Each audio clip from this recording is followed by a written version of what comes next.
د قلم مبارکه سوره چې د قرآن عظیم شان 88مه سوره ده په مکې معظمې کې را نازله شوې ده. 52 مبارک آیاتونه لري. تلاوت او پښتو ترجمه یې له لومړي آیت څخه اورئ. بسم الله الرحمن الرحیم. د الله په نوم چې ډیر زیات مهربان پورا رحم لرونکی دی.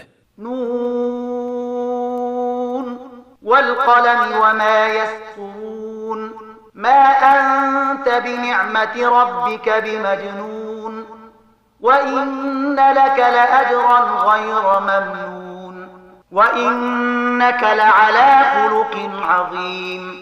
نون قسم دی په قلم او په هغه څه چې لیکونکی لیکي. ته د خپل پروردګار په پیرزوینې سره لیونی نه یې او په یقیني ډول ستا لپاره داسې اجر دی چې د هغه لړۍ هیڅکله پای ته رسیدونکې نه ده او بېشکه ته د لوړو اخلاقو مرتبه لرې. فستبصر ويبصرون بأيكم المفتون. ډېر ژر به ته هم وګورې او هغوی به هم وګوري چې له تاسې نه څوک په لیونتوب اخته دی. إن ربك هو أعلم بمن ضل عن سبيله وهو أعلم بالمهتدين. ستا پروردگار هغه خلک هم پیژني چې د هغه له لارې نه بېلارې شوي دي او همغه هغه کسان هم ښه پیژني چې پر سمه لاره دي. فلا تطع المكذبين. نو له دې کبله ته هېڅکله د دغو دروغجن ګڼونکو تر اغېزې لاندې مه راځه. ودوا لو تدهن فيدهنون. دوی غواړي چې که ته یو څه نرم شي نو دوی به هم نرمي وکړي.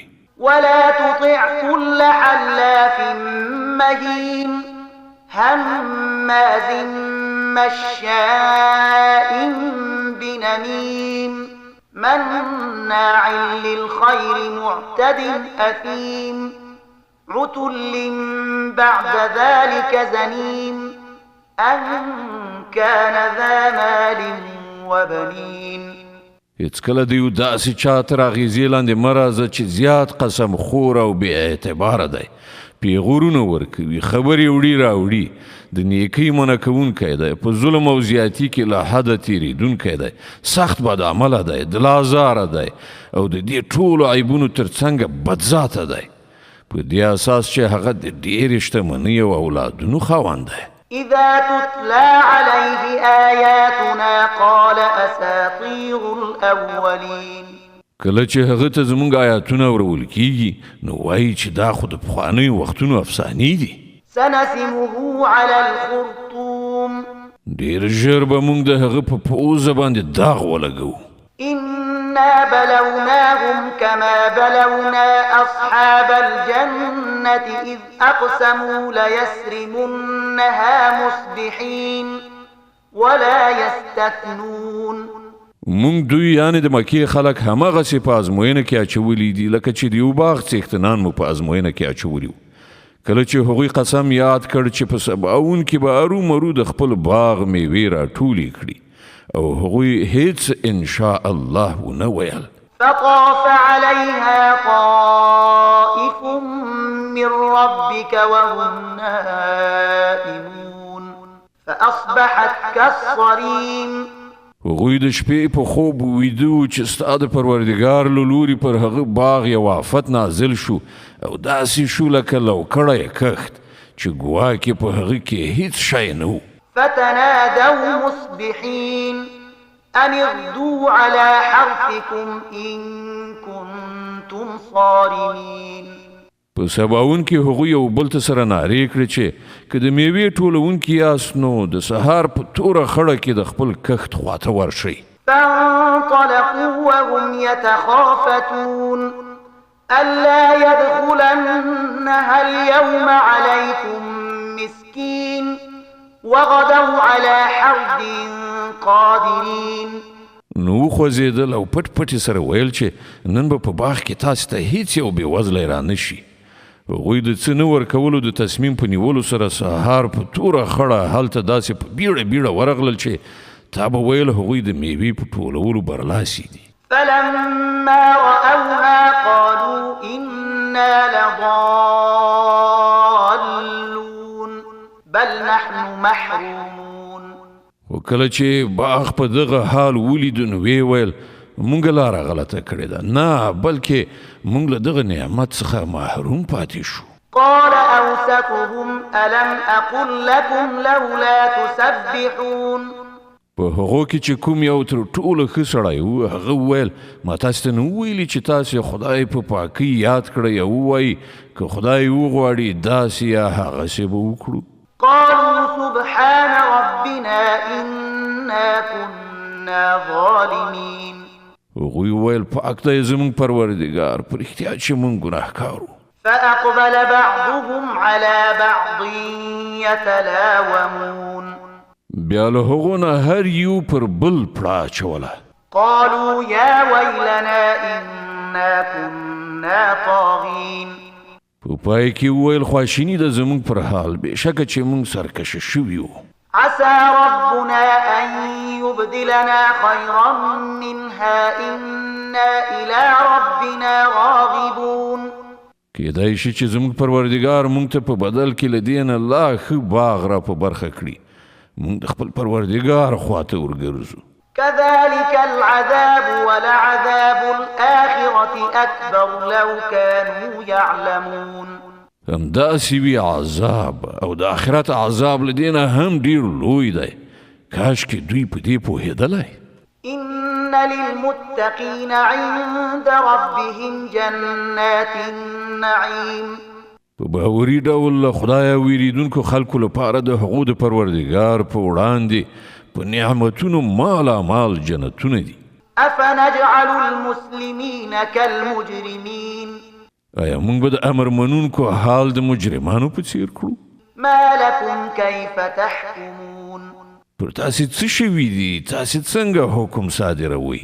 أم لكم كتاب فيه تدرسون إن لكم فيه لما تخيرون. آیا له تاسې سره کوم کتاب شته چې په هغه کې تاسې لولئ چې ستاسې لپاره ارومرو هلته همغسې څه دي چې تاسې د ځان لپاره خوښوئ؟ أم لكم أيمان علينا بالغة إلى يوم القيامة إن لكم لما تحكمون. یعنو آیا ستاسې لپاره پر موږ د قیامت تر ورځې پورې څه داسې ژمنه او تړون ثابت دی چې تاسې ته به همغه څه وي چې تاسې حکم صادروئ؟ سلهم أيهم بذلك زعيم. أم لهم شركاء فليأتوا بشركائهم إن كانوا صادقين. له دوی نه پوښتنه وکړه له تاسې نه څوک د دې ضامن دی یا د دوی څه انګېرلي شریکان دي چې هغوی د دې ذمه وهلي وي. که دا خبره وي نو خپل شریکان دې راولي که دوی رښتونی وي. يوم يكشف عن ساق ويدعون إلى السجود فلا يستطيعون. خاشعة أبصارهم ترهقهم ذلة وقد كانوا يدعون إلى السجود وهم سالمون. په کومه ورځ چې سخت وخت راشي او خلکو ته د سجدې کولو بلنه ورکړه شي نو دوی به سجده ونه شي کړای. د دوی سترګې به ښکته وي، ذلت به پرې خورېدونکی وي. دوی چې کله روغ رمټو په هغه وخت کې دوی د سجدې کولو لپاره بلل کېدل او دوی انکار کاو. فذرني ومن يكذب بهذا الحديث سنستدرجهم من حيث لا يعلمون وأملي لهم إن كيدي متين. نو ای پیغمبره ته د دې کلام د دروغ ګڼونکو موضوع ماته پرېږده. موږ به په داسې توګه دوی په کراره د تباهۍ خواته بوځو چې دوی خبره هم نه وي. زه دوی ته مهلت ورکوم. زما تدبیر ډیر قوي دی. أم تسألهم أجرا فهم من مغرم مثقلون. ته له دوی نه څه اجر غواړې چې دوی د جریمې د درانه پیټي تر فشار لاندې کیږي؟ أم عندهم الغيب فهم يكتبون. آیا له دوی سره د غیب اسرار دي چې دوی هغه لیکي؟ فاصبر لحكم ربك ولا تكن كصاحب الحوت إذ نادى وهو مكظوم. نو د خپل پروردګار د پرېکړې تر صادرېدو پورې صبر وکړه او د کب د خاوند یعنی یونس غوندې مه کېږه کله چې هغه دعا کړې وه او هغه له غمه ډک شوی و. لولا أن تداركه نعمة من ربه لنبذ بالعراء وهو مذموم. که د هغه د پروردګار مهرباني ورباندې نه وای شوي نو هغه به ملامت په سپیرو ډاک کې غورځول شوی وای. فاجتباه ربه فجعله من الصالحين. په پای کې د هغه پروردګار هغه غوره کړ او هغه یې له صالحو بندګانو څخه وګرځاوه. وإن يكاد الذين كفروا ليزلقونك بأبصارهم لما سمعوا الذكر ويقولون إنه لمجنون وما هو إلا ذكر للعالمين. کله چې دغه کافران د نصیحت کلام یعنی قرآن اوري چې ته هغه لولې نو تا ته داسې سترګې اړوي چې گویا ستا پښې به وښوی وي او وایي چې دا هرومرو لیونی دی په داسې حال کې چې دا قرآن خو د ټولو نړیوالو لپاره یو نصیحت دی.